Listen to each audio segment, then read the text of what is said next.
हामी यतै बसौँ न त तपाईहरु अगाडि बस्नु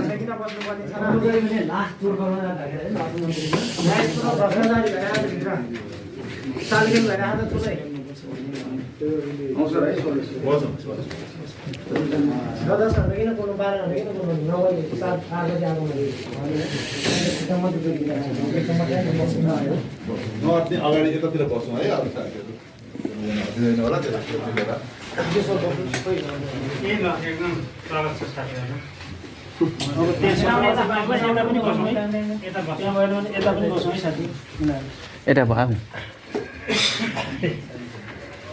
म पछाडि तपाईहरु सबै त्यो बोल्नु भयो अगाडि भर्खर मन्दिरसँग कुरा हजुर भित्र बस्नु आज फेरि बस्नु नि मन्दिरज्यू भिराइ पनि अर्को कुरा आज प्रधानमन्त्रीले सेयर गर्ने आदिवासी प्रतिनिधिहरूको मिटिङ थियो त्यहाँबाट अहिले राष्ट्रपति कार्यालयमा एउटा मिटिङ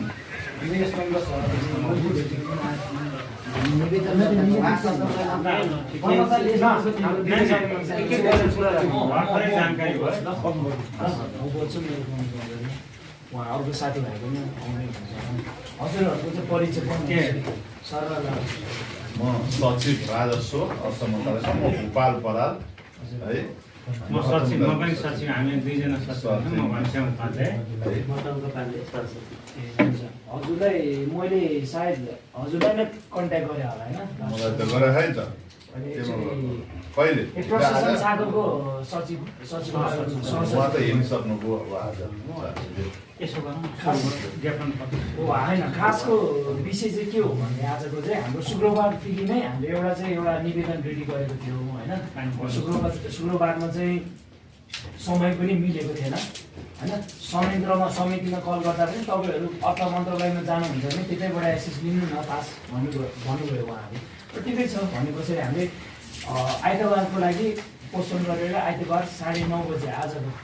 त्यहाँबाट सुरु गर्नु होइन पहिला सुरुमा हामीले बुझ्यो मन्त्रीज्यूको चाहिँ अपोइन्टमेन्ट समय मिल्छ कि मिल्दैन भन्ने कुराहरू राखेपछि उहाँले आज बिजी सेड्युल बिजी छ भने चाहिँ ठिक छ हामी त्यस पछाडि हामीले हाम्रो निवेदन मार्फत जुन विषयमा छ त्यो चाहिँ दर्ता गर्छु है भनेर होइन दर्ता गर्छु तर 2 जना घाटी हुन्छ 2 जना घाटी हुन्छ एसएस दिन्न पास दिन्न भनेपछि उहाँले एउटा फोन लाइनबाट दिन्छ अर्को फोन लाइन अहिले विषय मैले लाइनबाट विषय फोन लाइनबाट दिन्छ